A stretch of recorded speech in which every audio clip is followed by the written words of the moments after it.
Mrs. Jacobson, headmistress of the Budo Ninjutsu Dojo. I do apologize that I'm not my fun, perky self like I usually am in my videos. I'm really tired. It's late tonight. It's really late. I just got done teaching class and have to get ready for tomorrow. But I got an email from someone on Facebook, and they were being really rude and aggressive. And it was in reference to a video that I had made last week on is ninjutsu a martial art? Ninjutsu 100% is a martial art. Now there are people who don't want to believe ninjutsu is a martial art, and that's fine. Everyone has the right to believe what they'd like. That's fine. What you believe is what you believe. I'm not too concerned with what someone believes or not. I'm teaching people the way I see it, and that's all I can do. I can just teach it the way that it was taught to me, and then how I transmit it to the students that want to come into the Budo. The second part of it was he said that all of us that study ninjutsu now in a martial art dojo are frauds. He said Hatsumi is a fake and a fraud. Who, if you guys don't know who Hatsumi is, Hatsumi Sensei is the head of the Bujutsu Dojo. He said, I'm a fake and a fraud. He said Kawakami is a fraud. Shoto Tanamura is a fraud. He said ninjutsu stopped in 1868. And anyone who claims to teach it after that date is a fake and a fraud. He said that I should stop kidding myself because ninjutsu is a historically accurate word, and that no matter what, I can never change history. You're absolutely correct. I can't change history. We can't. We can't change what happened in the Sengoku Jidai. We can't change what happened in the Edo period. We can't change what happened in the Meiji period, or what's happening now in the present day. But the word change is the most important word that I think all these people over here that want to stop their studying at 1868, the word change holds a lot of water, doesn't it? Mankind has changed since 1868. Every martial art, or military art, if you want to argue the fact, has changed since 1868. What people have to realize is that ninjutsu has changed throughout all the eras. It never stayed like this. It changed. The jobs had changed. Warfare had changed. People changed throughout all the generations. You know, I mean, there has been change. And what I find amazing is, like, when you look at it, you know, in the Sengoku period, in the Sengoku Jidai, you see family names. You know, we see like Fujibayashi-ru, or Natori-ru, Hattori-ru, Momochi-ru, Mochizuki-ru, you know, Akutagawa-ru. You know, you see family names. We see that in the Sengoku Jidai. But in the Edo period, the Tokugawa, he unified Japan, and not one family was going to do that anymore. So warfare changed, and the way we looked at things changed. So now what we see is we see a bunch of families, all these different family ruha, right?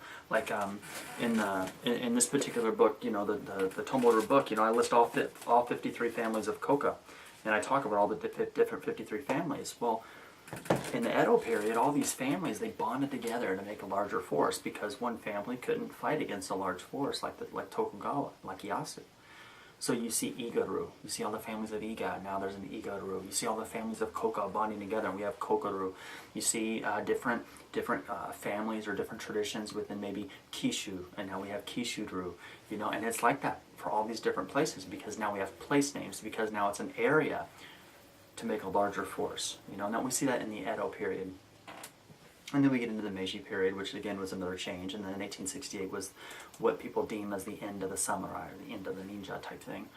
If the ninja and the samurai were done in 1868, did their art die? No. No, it didn't. You know, just because there's no more samurai does not mean the art of the samurai did not flourish and continue to grow after the soldier. And just because there are no more ninja does not mean that the art of the ninja did not continue to flourish and grow after the date of 1868. In the Sengoku Jidai, it was one thing, and it changed in the Edo period. In the Edo period to the Meiji period, it changed again. And what do we have today? Another change. Everything changes. Nothing stays the same.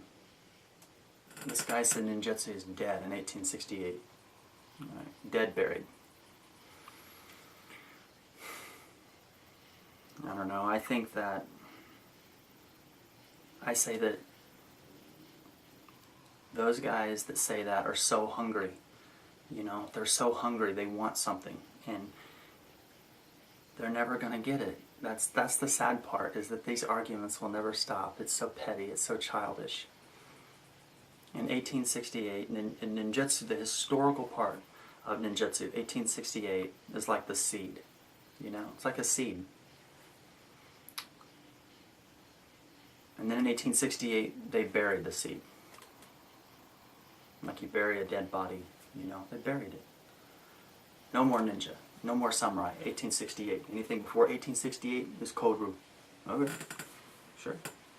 So what happens to that seed? What happens to that seed when we bury it? 1868. No more samurai, no more ninja, you just bury it. What happens? Change. Growth. It grows. It grows into a tree. And from that tree has a strong foundation because it was a good seed and had good roots. And from that it grew and it grew. And then off that strong trunk there became many branches. And on each one of those branches are all these different leaves, you know, and beautiful flowers and fruit that everyone gets to benefit from. Ninjutsu didn't die in 1868. I'm honored that the art has continued to grow, the art. I'm glad that as a human race we've grown past the practice of having to, you know, get all excited about cutting off someone's head and talking about it like that's a great thing. It's not a great thing. Hurting people is not a good thing. We train so we don't have to hurt people. We train so we can protect the ones we love and protect ourselves. Not to get all excited and have a childish, abusive conversation about cutting off people's heads. So the people that want to live in the Dark Ages, and they only want to focus on books that were written before 1868, that's great. And there's a lot of us who study a beautiful martial art that has strong roots to that era. But since that era, it has grown to be an extremely beautiful martial art with many benefits from it. And I'm honored to have that art in our school, Budo, School of the Warrior Way. To all of my students, my fans, and my supporters, thank you guys very much for all the love and support. I do appreciate it. I do. I appreciate it. My family appreciates it. My students downstairs, they appreciate all the support.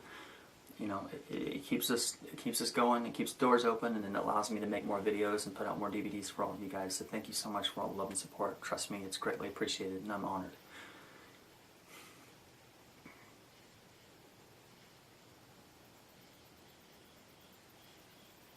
Yeah, I'm honored.